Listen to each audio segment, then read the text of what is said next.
thought you meant like the one that goes to like, I see the one that goes to like alumni. I have an extra. I don't know if I'm just gonna.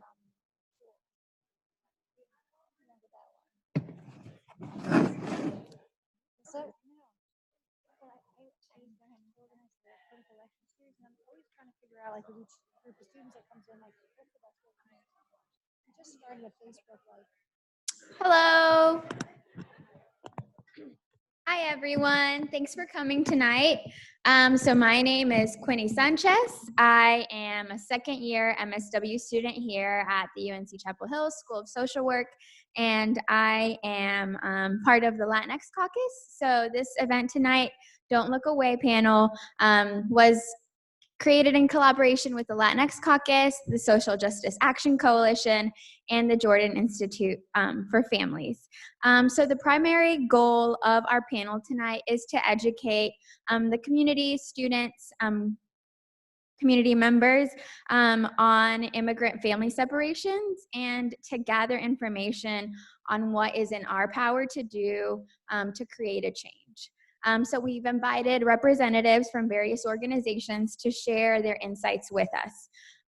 We are going to go ahead and start with a video, but before we do that, just wanted to let people who are joining us through live stream that all of the event will be recorded except for the last portion, which will be a question and ask portion. So that's the audience asking our panel recipients questions that will not be recorded. So the way tonight is going to work is we're going to show a video that broadcasts work that an organization is doing on the border. They're called Raíces Texas, and they're working on the border on the issue of family separations. And then after that, we're going to lead into what is happening locally around family separations and what organizations are doing about that here. So just a little bit of background information. The ACLU estimates that more than 2,000 children were separated before the official start of zero tolerance, in addition to the thousands separated since zero tolerance began. Fortunately, there have been organizations like Raíces that are able to provide legal support. So we can go ahead and play that clip. That would be great. That's me.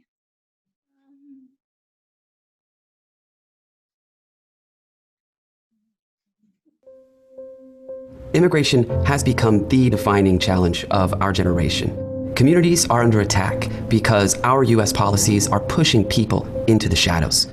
How we respond to this challenge will determine how we are remembered and who we are. That is why Raíces exists. Raíces is a nonprofit organization that offers legal services to the immigrant community. The vast majority of our clients have zero resources, and we try to help them pro bono. We work with people who no one else will work with. We work with people who are in detention, women, children. We work with people who've been detained at the border. We work with families who are intact. We work with families who've been separated. We work with people whose families have rejected them because they might be transgender. We work with people who come from war zones whose families have all been killed. We try and take every case, and when we do, we see it through until the end.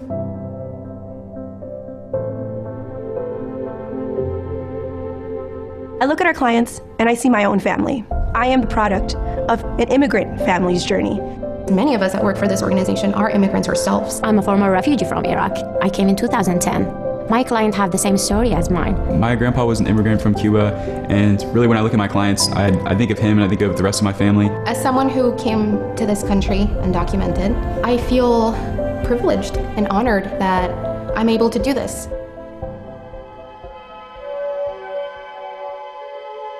We believe that the Constitution extends to all people in the United States, including immigrants. We believe that everyone has a right to due process. We believe that no person is illegal. We believe that refugees are supposed to be in the United States. I mean, we believe that families should remain intact, and there's no reason to separate them at the border as punishment. We're committed to people.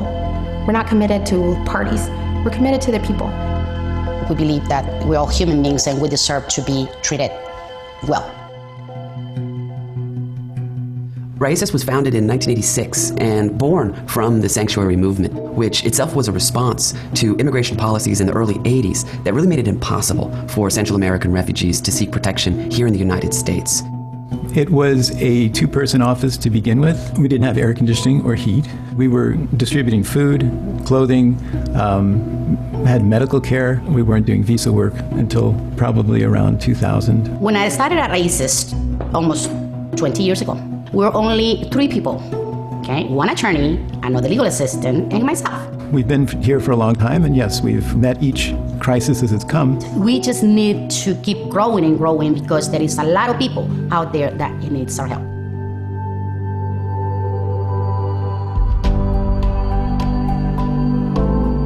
We have a family detention program. We prepare people for their credible fear interviews. We're in the detention centers every day, talking to our clients, hearing their stories. We have a children's program. We provide legal presentations for the children's rights. Children need representation while they're still in detention. Otherwise, they would go to court alone. We have community immigration services, which can range from renewing an application for DACA to applying for citizenship to applying for a visa on behalf of a crime victim. We have a refugee resettlement program. We help them to adjust into this country. We help them with housing and food and medical. But also when they move to other cities in this country and need continuing services. It's really about creating those partnerships with the community to make sure that our new community members feel welcome and safe and protected.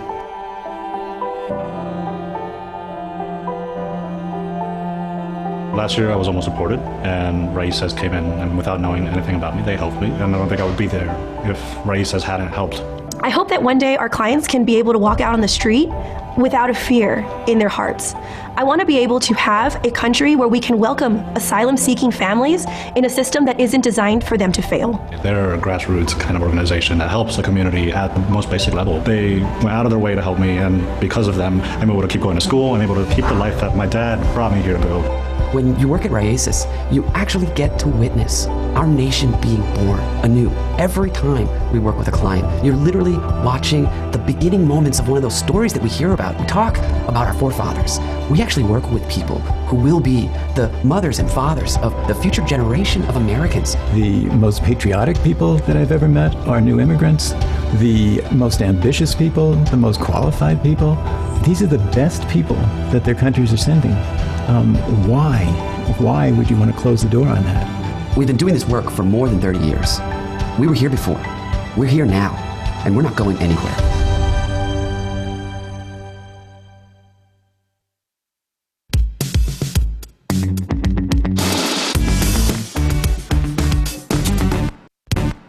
If you pay full price for spa treatment, we don't need to pay for spa treatment. Okay, so that video was really just to emphasize that even though there are a lot of family separations happening at the border or have happened, there are groups that are working to unify families there. I think when we see the news or when we read the news or we see pictures of people being separated and detained, it's really easy to get overwhelmed. And often we focus on the problem instead of seeing what are the possible solutions. And so even though Raíces is on the border, they're based in Arizona and Texas, there are opportunities for people who aren't there to support, aside from donating. That's a really great way to do it. I think for them, they don't expect people to be millionaires to donate to them. Often it's like, hey, host a fundraiser, host a yard sale, and send those proceeds to these organizations. Other things, I think, especially for students to look into are internship opportunities. Those can be on-site and remote. They do a lot of pro bono law work, as you saw, but they also seek people to come and do psychological evaluations or mental health evaluations for some of the people that they're offering support to. And then there's always a way to get plugged in with their newsletter. So they are Raíces, RAICES. And you can find them online or through social media. So now we're going to transition into what's happening in North Carolina. So if you were here in the spring, hi. So if you lived here in North Carolina in the spring, there was no way that you could avoid hearing people not talk about ICE and immigration rates that were happening here. It was a really scary time for our community. And as someone that works or has worked directly with undocumented families, it was just really easy to feel the fear in our community at the risk of families being separated, at kids being torn apart from their parents, or at them showing up from school and not knowing whether their parents would come home, or even the risk of their parents being taken away while they were at work. And so that's why it's really important not only to focus on what's happening at the border, that is very important, but I think it's also really important to just emphasize that these things are happening here too. And there are also organizations and folks who are working to bring these issues to light and also let us know what we can do to support families that are struggling with family separation or the risk of it. And so that is why we decided to have this event and why we have chosen to invite our panel recipients here tonight. So I'm going to introduce them. We are missing one person. Traffic is really bad coming from Raleigh. They are coming, and we will get their perspective. Okay, so we have Kathy Diaz here. She's a community organizer at Siembra. Kathy, can you wave to everyone? We also have Julie Holt. Julie is a licensed clinical social worker, and she does post-release services at the United States Committee for Refugees and Immigrants. They're just making room for our upcoming recipient. We also have Juliana Lopez. She is a Master's of Public Health candidate at UNC Chapel Hill's Gillings School of Public Health, and she's also an immigration advocate. And we have Dr. Gabriela Liva-Stein. She is at the Department of Psychology at UNC Greensboro. And shortly, we will be joined by Ana Hernandez, who's a community speaker and advocate with Alerta Migratoria. So I'm going to go ahead and start us off with the first question. Feel free to answer. If you want to, you don't have to answer every question, but we definitely would love to hear your insights. So first of all, could you just shortly introduce yourself and let us know how you are connected to the issue in light of tensions that were high last spring? So I mentioned earlier, tensions in the spring were really high in regard to immigration, but right now they seem to be kind of at a lull. What are the immediate things that you are currently looking at? Okay, I'm Kathy, and I'm a community organizer with Siembra. So last spring I was actually not in North Carolina. I believe that the team, the Siembra team had to be expanded because after those raids, we were getting so many calls from all over the state, and at that point it was a 2-person team.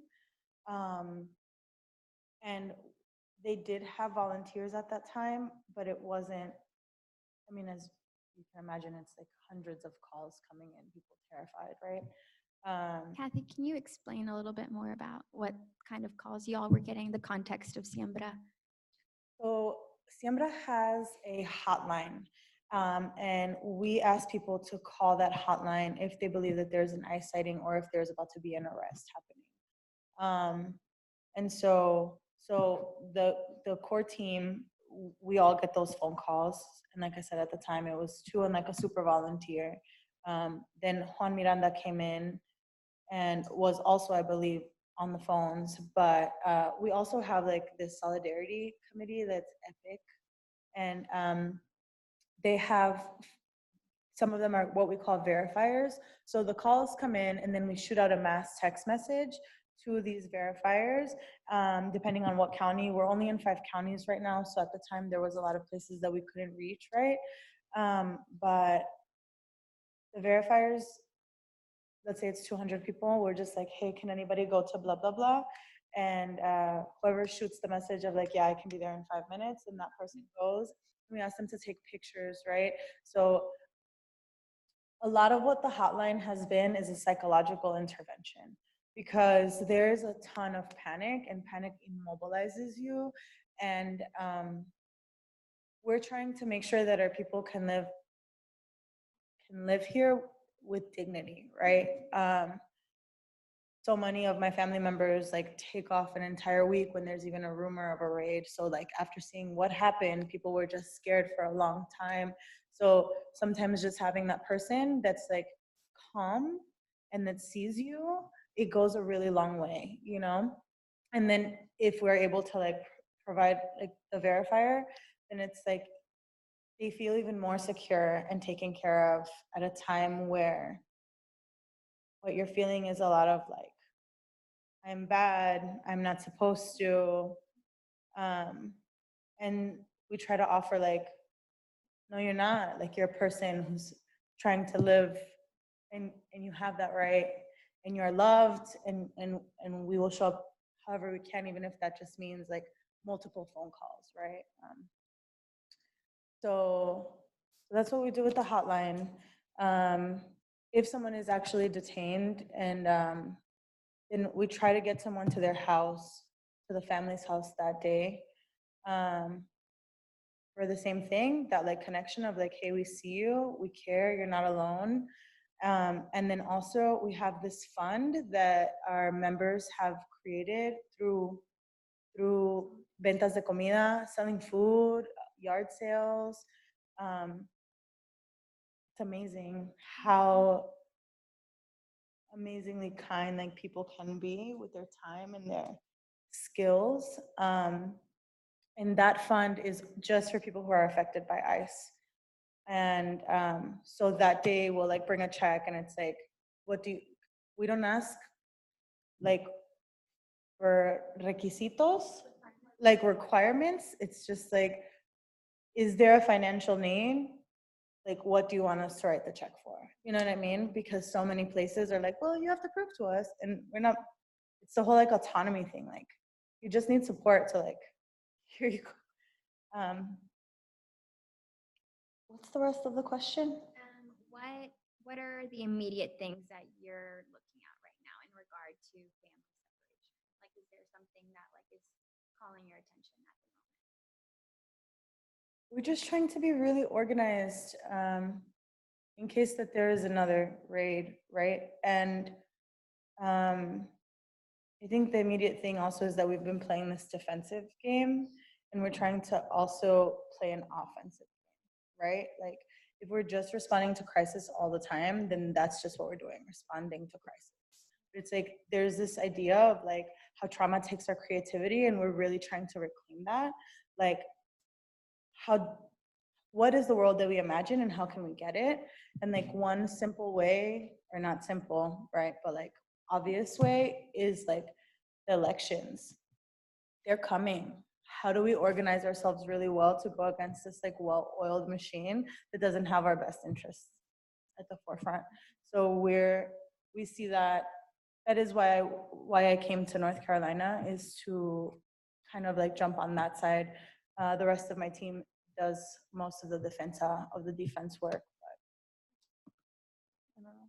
Thank you, Kathy. Liz, do you mind sharing, or sorry, Julia? Yeah, so I work with the U.S. Committee for Refugees and Immigrants, and in my program, it's called Post-Release Services. So we work with unaccompanied children. And when I think of family separation, obviously I think about children who are separated at the border. We saw children who had experienced that. It has gone down. It spiked and then it's gone down again. We do sometimes see children that are separated from their caregivers. We still see that, but it isn't as frequent as it was. But when I think of family separation, I think about separation from their home country and why they're fleeing their home country. So we work with the Northern Triangle children from Guatemala, Honduras, and El Salvador. And mostly, there are a few from Mexico, and I think maybe 5% from other countries who have kind of come from India, kind of made their way, but the majority are from the Northern Triangle.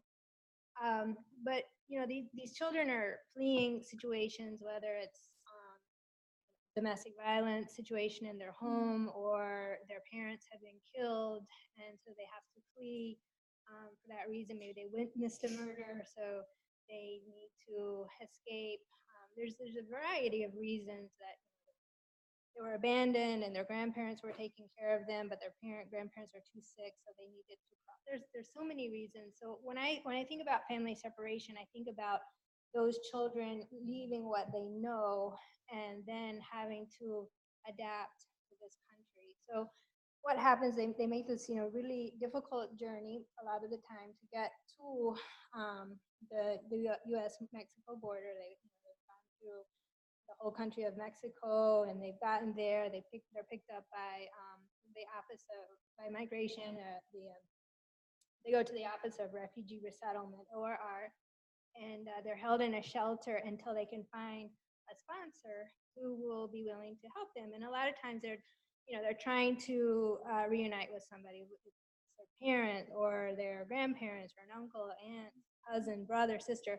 So there's usually somebody that they're trying to get to. Once they're released to that sponsor, that's when we get involved, and we provide what's called post-release services. So we serve them for 3 months.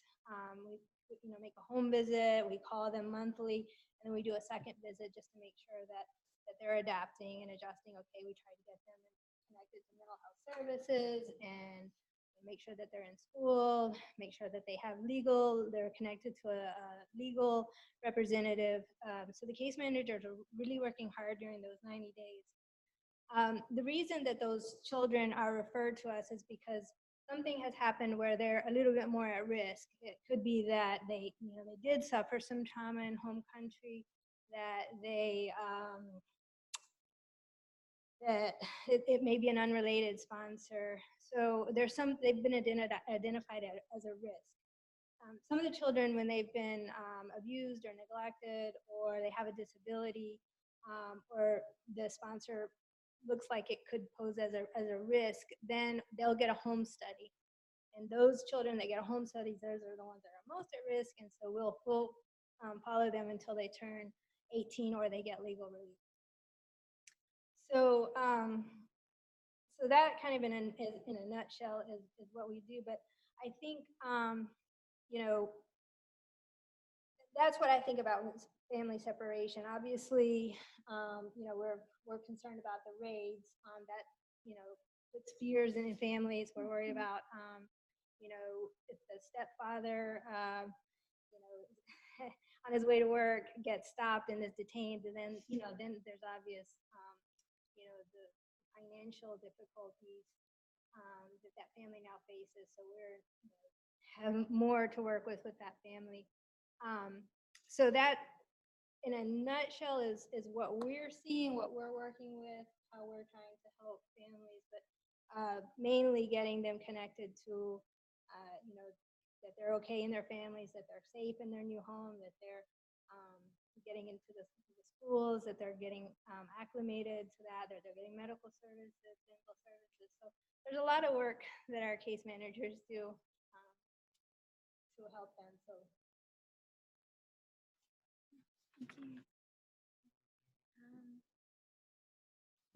Juliana.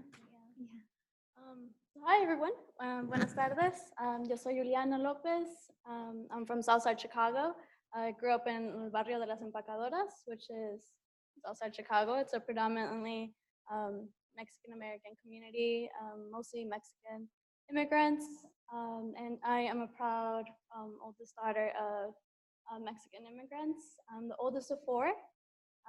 So that that's like, I just want to share that because I just want to be very candid today. I am here, part of this panel, to talk about my experiences and I'm sorry if I'm gonna choke because this is a very personal, very, very personal, very urgent topic that we need to be discussing. So I'm really glad for all the organizers and Stephanie that invited me to be part of this panel. So thank you for making this space. So just to make long story short, I am a first-year MPH student at Gillings at the School of Global Health. I'm part of the first Health Equity, Social Justice, and Human Rights concentration.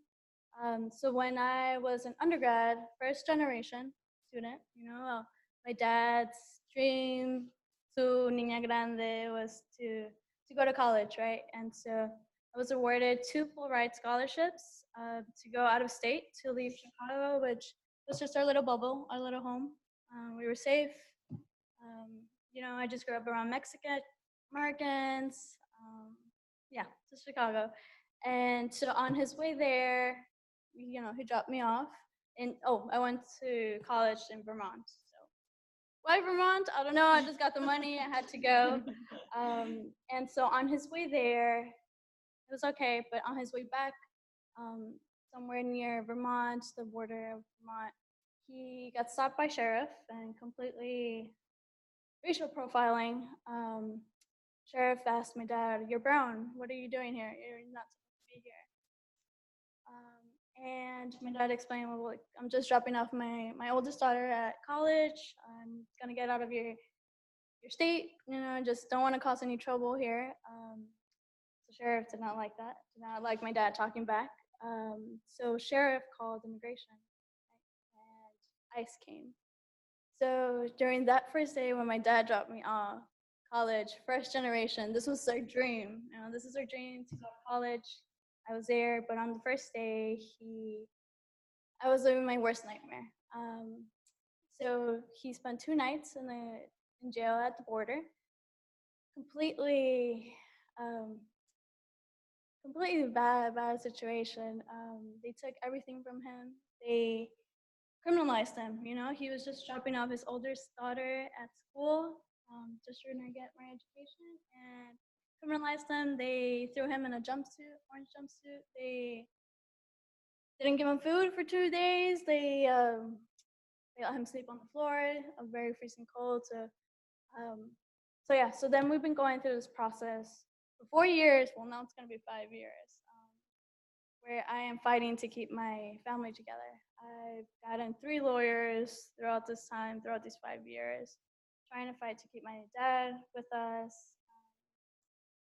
So I'm gonna be talking from my personal experience, and this is very, very important. I'm really glad for everyone that's here, talking about the work that you do, but this is not just something that I wanna highlight. This is not just happening at the border. This is happening right here. Like you said, it's happening. There was an ice raid last spring. It's happening here with our neighbors. Gracias, Juliana. Dr. Stein, do you mind sharing a little bit about, Leva Stein, do you mind sharing a little bit about the work that you do and kind of what is pressing on your agenda in regard to family separations? So I honor all the work that you're doing in the community, fighting this fight every day, because our community is under attack. I don't know if you can hear me. Is this better? Okay, yes. Do you want me to hold it? Is this better? Okay. So our community is under attack, and I'm a researcher, I'm a professor, and trained as a child clinical psychologist. And so one way that I'm sort of helping is sort of using science and leveraging what we know through data to sort of advocate for the community and really highlight what we are knowing. And unfortunately, we have to quantify this human pain and human suffering, but we do, and we need to, and the research is really clear that's coming out that these separations, that the trauma that our whole community is facing right now is leading to some really significant increases in mental health difficulties among children and their parents, as well as significant health outcomes that have been associated, like lower birth rates after ICE raids have happened among Latinx community members. And these lower birth rates aren't just for folks really that are undocumented, but also for Latinx folks living in this community, because we are these communities that are tight and connected. And as our community is attacked, it impacts the entire community as a whole. So one of the things that is critical is that we can use sort of science to really help advocate for communities and leverage leverage that knowledge to sort of go to state policymakers, to local policymakers, and really demonstrate to them the impacts that this situation is having. A recent study that was done in Georgia with adolescents found that 1 in 4 kids had someone they knew was being either detained or deported. And those kids these were adolescents. So a lot of times when we think about family separation, we think about the toddlers and the infants, and yes, they're at high risk, and separation at that age range is really problematic, but it continues to be problematic at every age range. And these adolescents reported higher levels of suicidality. These adolescents reported higher levels of externalizing symptoms like acting out, defiance, anger. So it's really important that we sort of support across the spectrum of age ranges because they're all at risk. And then the other thing I'll say is it's really important for partnerships to develop among sort of research and community partnerships to really address some of these needs. So last year, I got so many calls from different school districts that said, can you come and talk to our teachers? Can you come and talk to our children? Can you come and talk to our families? We don't know what to do. We really want to support these families, but we don't know how to support them. Teachers don't know what to say. We don't know how to best support them. And so the other thing is really being able to partner with them with this kind of knowledge around how to have these really difficult conversations that are necessary around protecting the community, sort of going on the offensive, as you were saying, and not just being reactive and waiting if a raid happens, but really preparing for that. Preparing the community. And even if a raid never hits a community, that community is still living in fear and panic and distress, like you were saying. And it's really important that we also partner with folks that are having these daily contacts with these with community members and giving them the skills that they need to be adept at working with these families. So I know right now Guilford County Schools has asked us to partner with them around how to prepare for this eventuality. We approach them too, saying not just planning for a raid, but also how can we support teachers right now? Thank you. And I'm going to introduce Ana Hernandez. She is representing Alerta Migratoria. She's a community speaker and advocate. And Anna, our introduction question is just if you can give us an overview of your involvement with Alerta Migratoria, and also just what is the most pressing issue right now in regard to family separations. Good evening. Good evening. So right now I'm working with Alerta Migratoria because my brother got detained by ICE 2 months ago, August 13th of this year. So it's really hard because I didn't know anything about any of this. I watched it on TV and you didn't think it's gonna happen to you. And it's a really painful situation because he has no wife, no kids, so they don't wanna allow him to stay here. He was born in Mexico in 1993, but he came to the United States in 1994 when he was only a year old. He was raised here all his life. He worked. He supported my mom. He dropped out when he was 14 to help our family out. He is at risk of going back to Mexico because his dad committed a crime which he is in jail for. And his family, his dad's family, has threatened to kill him. He goes back to Mexico because he was a witness of the crime, and that put him in jail. So right now we're trying to work with getting him out. We've been calling Congress and trying to do everything to get him out, but it's not working. And it's a really hard situation because you expect your family member to go to work. When he went to work, he got detained and you don't see them. I've been talking to him and it's ICE Immigration Center is really bad, really rude people. I went there 2 weeks ago. The judge denied his bond regarding everything the lawyer told him. The judge doesn't even look through it. He just goes, deny, and that's it. They're fed whenever the detention people want to feed him. The only reason that they don't mess with him is because of his English that's helping him in there. But we realize that people that don't speak English in there don't know how to defend themselves. And the guards and everybody takes advantage of that. And that's horrible because one thing is coming. He was a baby. He had no choice. And I feel like that's dumb. I feel like we have to fight for all these kids that came here when they were babies because they had no choice, you know, and it's really hard, especially for my niece and nephews. He was raising them. That's my sister's kids. It's really hard. It's hard for my daughter.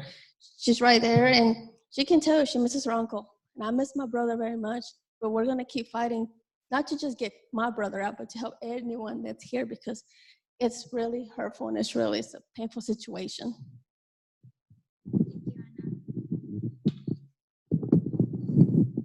Thank you for sharing that. What are some of the things that y'all have seen in your circles and in the community that people are doing to address family separation? Okay. I'm seeing a lot more unity than what I saw. I just came back from a 3-day conference in Kentucky. Southerners especially are really uniting. Like, we're not Arizona, we're not Texas, we're not New York, where like Latinos, you kind of see them everywhere. Like, my mom never learned English because in New York, her Spanish was enough, until we moved to the South. I'm seeing more people like step into movement. I think that this is so distressing that people are pushing past like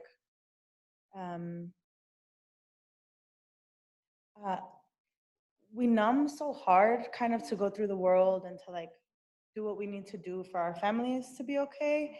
And I'm watching people say like, actually, avoidance doesn't work for me anymore. There's too many people hurting. This is touching so close. Like, everyone that I know knows someone that's gotten deported, everyone. And it's showing, something that we say is like, if I don't watch your back, like, who's gonna watch it, And no one's knocking on our doors, Latinos' doors. Last year was the first time in Georgia where there was a campaign to go reach Latinx voters. It had never been seen before, and we had a huge migration to Georgia in '97. And it's like, but now people are being like, taking their ideas and putting them into play way faster than before. I feel like there's less talking and more action, and that's a really beautiful thing, because like, look at all of us sitting in this room, like all these minds are able to come up with a solution that me by myself or us by ourselves would not be able to come up with, right? Like, what skills are sitting here? People are being like, I have this skill, I have this skill. And they're pushing past like any fear to show up and bring their little piece to the party, their little piece to the construction of this road of like liberation. So that's what I see in my circles, is like more solidarity, more people willing to push past the fear. I don't like talking in front of people, but I'm sitting here, you know what I mean? Yeah. Anybody else want to speak on that? So I think kind of in my situation, working with unaccompanied children, so we're able to provide services to about 20% of the kids who have been released from ORR. So there's still about 80% of children. Oh, sure. So there's still about 80% of the children who are released are not receiving any services. Wow. So I think, what I would like to see more of is just, kind of more eyes and ears and, more people in the community at schools to just know that there are kids that are out there that they're in our community that need help. And it could be that they didn't disclose information at the shelter. They were abused, or they were neglected, or they did witness, they have some trauma, but they didn't disclose that. And so it just, makes me worried that we're not getting to those children. So, but at our agency, we do provide legal services, and so you don't have to be an unaccompanied child to receive those services. They will serve Latinos. We have, our agency also serves refugees from all over the world. So they are low bono. Sometimes they can be free services. We also have mental health clinicians. We have 2 that speak Spanish and another one that speaks French and Swahili. Anyway, we do offer those services. So we're trying to meet some of the needs in the community. But one thing that, we're trying to do is we have these, know your rights card, and it has some extra cards here if if you'd like to distribute these to the people that just kind of pointers of kind of how to avoid raids and ICE comes knocking on your door, what to do. So we're just trying to spread the word.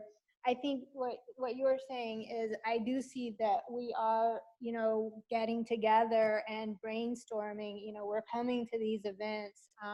There's the Immigrant and Refugee Health. It's right here in Orange County. And so, professionals go there and we learn about, things that are in the community that I didn't know about. There's a group called Apoyo that sounds very similar to what you guys do. And it's right here in Orange County. I can give you that information. With us. Okay, perfect. But so we're learning about those resources.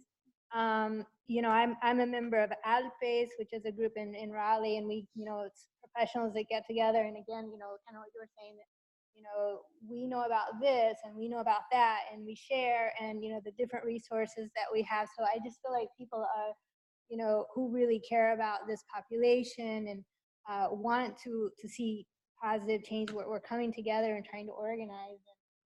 Trying to figure out what we can do to help. I just learned recently about a group called Poder North Carolina Action, and they're trying to educate Latinos about kind of what their politicians stand for. Now they're not telling them who to vote for, but they're letting them know what they stand for and what they believe in and how they want to help the Latino community. So I just recently learned about that, and there's El Pueblo that they're working with youth, high school students to go out and lobby. So I feel like there's a lot of just community members that are getting together, and this is not right. This is not. We need to do this. Do something to change this. So, it's really pretty horrific, the times that we're living in right now. But I feel like, we're seeing, a lot of the good in people that really do want to help. So. I just want to add, I know some of you may be interested or training to do clinical work or working in mental health. So I wanted to say that we see, I had supervised students that were working at El Futuro, which is a local Latinx mental health clinic. And I would say maybe 80% of the caseload we had, they were struggling with deportation and the fear of deportation or the impacts of deportation. So it was really, a big shift. I've been working in North Carolina clinically since I came to graduate school here in 2001, and it's just been the impact on the community is just I can't even describe it. But I do want to say there's great work, so not locally, but you can access it, written by Héctor Adames and Nayeli Chavez and their group out. It's called IC Race Lab.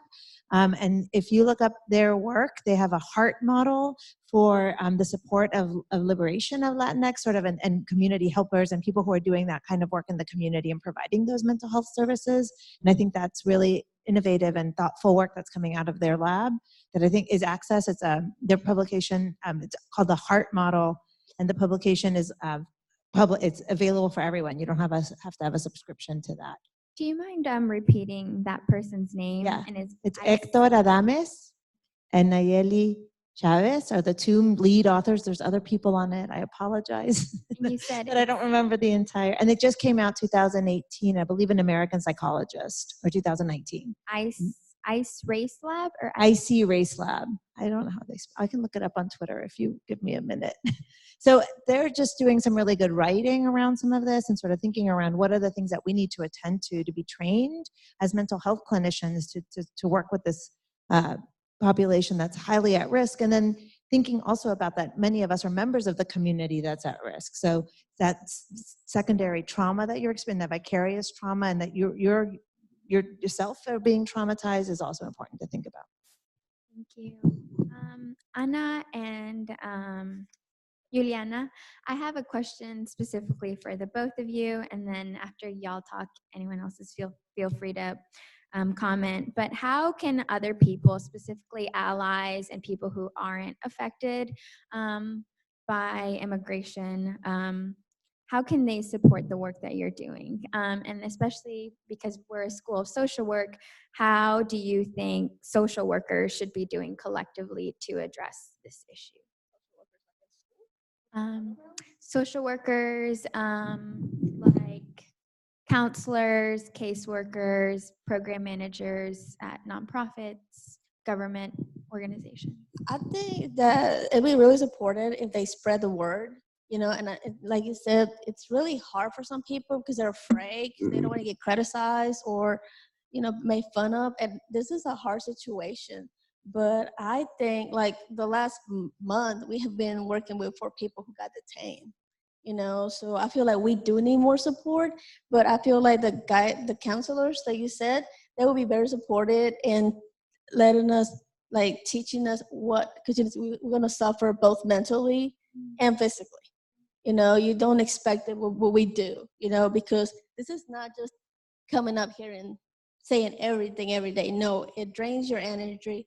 It drains, and it's heartbreaking because, you know, you see your mom, you see your dad, you see your family, and they're hurting, and we're hurting. And I'm going to be honest, I don't cry in front of them.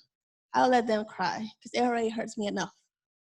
But that's why we're here, supporting them. But we do need all the counseling that we could get also by teaching us how we got to be strong. How's this going to affect us? You know, that's exactly what we do need. And yeah, we do need a lot of support. And of course, people are scared, but the people that are here, that were born here, will not get affected at all because they're born here. It shouldn't affect them. If I was born here and I had to do this for someone else, I would, because I couldn't imagine going through that.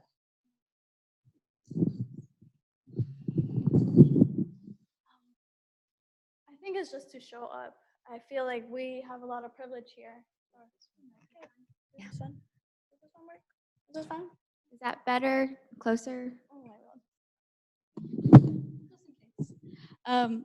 So I think we just have to show up. I feel like as an institution, UNC, we have a lot of privilege, a lot of voices that we could mobilize to get conversations started. You know, you raised the Know Your Rights information, and that's very, very important with the power of social media nowadays. You could share that and you don't know who it will reach, and that's power of itself.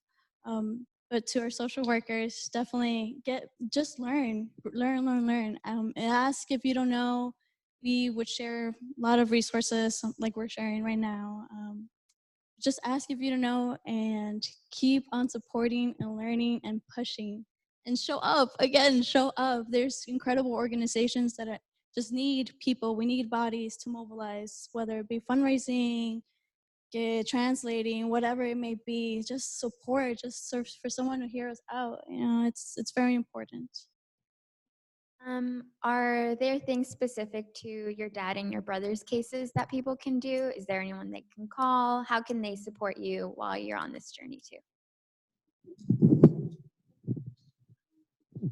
Well, me and my family are doing a fundraising to help Carlos. We got the lawyer, and we went through 4 lawyers. The first 3 lawyers, all they were basically saying is sign the papers and go back to your country without listening to the story, without doing anything. And that cost us, I'm not gonna lie to you, if I'm not mistaken, $800. Now we got a lawyer here in North Carolina. They gave us options, and hopefully they will keep fighting for my brother. They said that even if the judge denied the bond, they will still keep fighting and fighting and fighting for it. So you could support us by calling Congress and asking them to help Carlos get out of ICE detention, because Congress can actually help by bringing someone home. You know, call Congress. We tried to call, in my district where I'm at is a Congress, I forgot his name. Holden, and he is really anti-immigrant, and so we can reach him. So we tried the closest, which is Butterfield, but they have closed. We're trying and trying, but they're like yes, but then no, yes, and then no. We also try to reach Tills, which they said they would try, but it's always yes or no. So we just gotta keep pushing them. I think for me personally, there isn't a way to help, but just to tap on into that, like there's so much power that you could do, like calling your congressperson, whoever it is, call them, write letters, keep on writing letters. If you don't have a response, keep on writing letters, calling, because they record all of those calls that they get. They might not respond, but they do keep a log of, okay, this is what these people need and we need to mobilize. So people are using that data, they are collecting that data. So keep on making those calls. I had the privilege to attend. Can I talk about this? I had a privilege to attend the screening of The Interrupters. It's coming out in theaters in the spring, but it tells the story of a few DACA dreamers who went into detention centers, and they were basically going into detention centers with the hopes of getting people out. So they did the opposite, and by doing that, they were able to connect these people to community members who were able to call representatives. So they were the middle person to get these people to have advocates calling Congress on their behalf. And the movie just shows the value and the impact that actually has. Often we think, what is one vote going to do to make a difference? Or what is one call going to do to make a difference?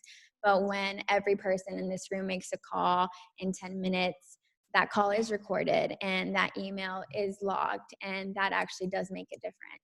And this is important to do not just with the people who are pro-immigration, but also with people who oppose immigration. They need to see that people in the community care enough to intervene and advocate for folks who are being detained. So I have one last question that I'd love. Oh yeah, go ahead. Piggyback on that. So like you were saying about that congressperson that you can't move, how we do power mapping is that, like, all right, this is the person who can directly help us, but they're not moving. So who else can we move? Something that's happening right now is a campaign called Take Back Tech. I'm a part of an organization called Mi Gente, which is a political home for Latinx folks. And Amazon, they're fighting Amazon right now because Amazon provides data, right? Like, how do they know what gas station to go to? How do they know all of these things? So there's a company called Palantir who is providing so much information to ICE. We're seeing Palantir as someone that we can start pushing back against because they have close ties to Amazon, right? So it's like, we need to look at, like, where is the power and how can we start choking, right? Those streams, because it's like, we're the only group of people that is having to pay for a crime or someone else's crime 2 times. We pay for it by like jail time and then also deportation. You know what I mean? So it's like, how can we start cutting off? It's really hard to not support Amazon. I know that. But we're giving our money also to people that are really destroying our communities, right? So it's like, put your money somewhere where it's really going to help people. And even though it's annoying to go buy a book at a local bookstore, maybe you should just take the ride to the local bookstore, right? There's a group of writers in Chicago right now who are trying to also like stop. They're trying to organize publishers to be like, don't work with Amazon. Amazon is hurt. There's musicians right now. Like, there's so many people trying to like get out of Amazon because Amazon is a huge vehicle for ICE. And it's like, we need to talk about that more, you know, because we all give Amazon our money, you know? That's it. That was important. Thank you, Kathy. So I have one more question, and if everyone could provide an answer, that would be great. And then we're going to move toward the question and answer portion. If there's one takeaway you want people in the audience to leave with, what would it be? What is one thing you want everyone in this room to know? Basically, to spread. Do you mind using the microphone? Basically, is to get out of here with the information we have provided, and to keep spreading the word. Because the more we spread, the more help we're going to be able to get. That's one of the things. And always just don't think, oh, people are gonna judge me. No, do it because you put in your heart to do it, to help other people. That's my advice to everybody in this room. I think we should all remember that things like the civil rights movement could not have happened without all the people whose names we don't know. We have these significant big leaders, and sure, they did beautiful things, but there was all these people on the ground who were doing small data entry. You wouldn't imagine how much time that frees up for an organizer, for an advocate. You know what I'm saying? There's all these little things that people don't get recognized for, but that are huge. Picking up lunch for a fundraising event for the people who are staffing it. We can all do something that may seem really small to us, but that actually makes a ginormous impact into this road that we're building, right? This bridge that we're trying to make. I thought for a long time you had to be a special person.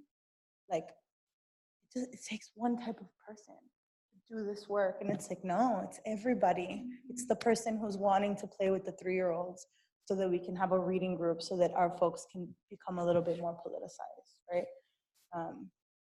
So I just hope that all of you know that there's something that you can contribute tomorrow, today. And I hope that you do. I think that we have the history of immigration, and it's ebbed and flowed all throughout history, depending on what our needs are in this country or what the policies are.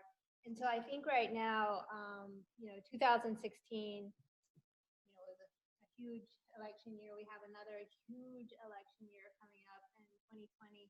But in 2018, because of voting, some of our local policies changed. Durham County and Wake County sheriffs are no longer cooperating with the 287G. So it's really important, I think, to obviously to vote, but also get out there and canvass and encourage other people to vote, and just being involved more on a macro level to make changes in that way, and hold your, like you were saying, hold your elected officials accountable. And I think that on a bigger level, that's what you can do. On a direct level, like I was saying, the ears and the eyes and the ears, and kind of pay attention and know what's going on in your community, and refer people to the legal and mental health, and make people aware, there might be a raid going on, and kind of doing what you can on a big scale, but also directly in your community. I think that everybody can help in some way, in some form, and hopefully we'll see some changes in 2020. So there's this quote that really keeps me grounded, and I just love, by Dr. Martin Luther King. And it says, our lives become, we start to lose our lives become, okay, I'm blanking now. We start to lose our lives when we become silent about things that matter. There you go.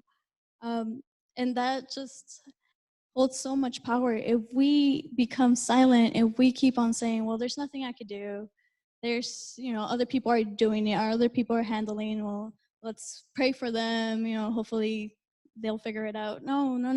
Like, that's what they want you to think. If, just the mentality of, well, somebody will figure it out. That's, no, everyone has power here to do something. Like, it'll be minuscule, it'll be really small, but like, if we all mobilize together, if we all come together and push each other's agendas, if we have an agenda, if we have an organizer, we could get a lot done. I think the one thing I'll say is answer the call, answer the call of the community that's asking for a lot of help, and whatever that might be for you, whatever skill set you have to bring to bear. I don't do research on family separations. That's not something I, thought in graduate school that, oh, this is what I want to, right? And now basically I really spend a lot of time just translating science for folks to be able to use that. And that's, a skill set that I'm able to contribute. So I really think that sort of what are you able to contribute and how and where, but answer that call. And I think, as an academic, you're told, oh no, stay in your, academic lane, but any type of work that we do is political in nature, and any type of research that we do has political consequences. And so this is no more, we're just, giving voice to populations that need our help is part of what we're supposed to do in academia. And so I think just answer that call, however that is for you. Thank you all. We're now going to go ahead and open the floor up for questions. Did I do? Oh, it's over there. Never mind. Does anybody have a question that they would like to ask our panel? And also, Zoom? Oh yeah, we're gonna go ahead and stop the Zoom first. Well, yeah, it might be helpful for us to be able to hear in the front. Anybody? Yeah. This is cool. So this is a mic. Oh wow, that's cool. How innovative. Thank you all for coming and speaking with us and sharing your stories and being vulnerable. And just being willing to shed light on this, even at your own expense to a degree, right? It's not easy to have to rehash these experiences constantly for other people. So thank you very much. And I was just curious as to what are the most common misconceptions you experience when talking with people about this issue, and what are your responses to those? I really appreciated how you shared the story of your father, just driving while Latino, and this happens. And you even sharing about how Amazon is kind of an arm in this issue as well. So there's breach of privacy going on. And the conditions within the detention centers. People assume that oh wow, surely we're treating people nicely in these places, no, sure, exactly, thank you. Surely only criminals are the ones being stopped and detained. What are these grand misconceptions, and how should we respond? I really appreciate just how you shed light and brought more clarity and truth to how we should be understanding this. So thanks for my long question, letting me talk that long. I think the biggest misconception is that there's a bad immigrant and a good immigrant, and we just got to be the good ones. It's what? No, this is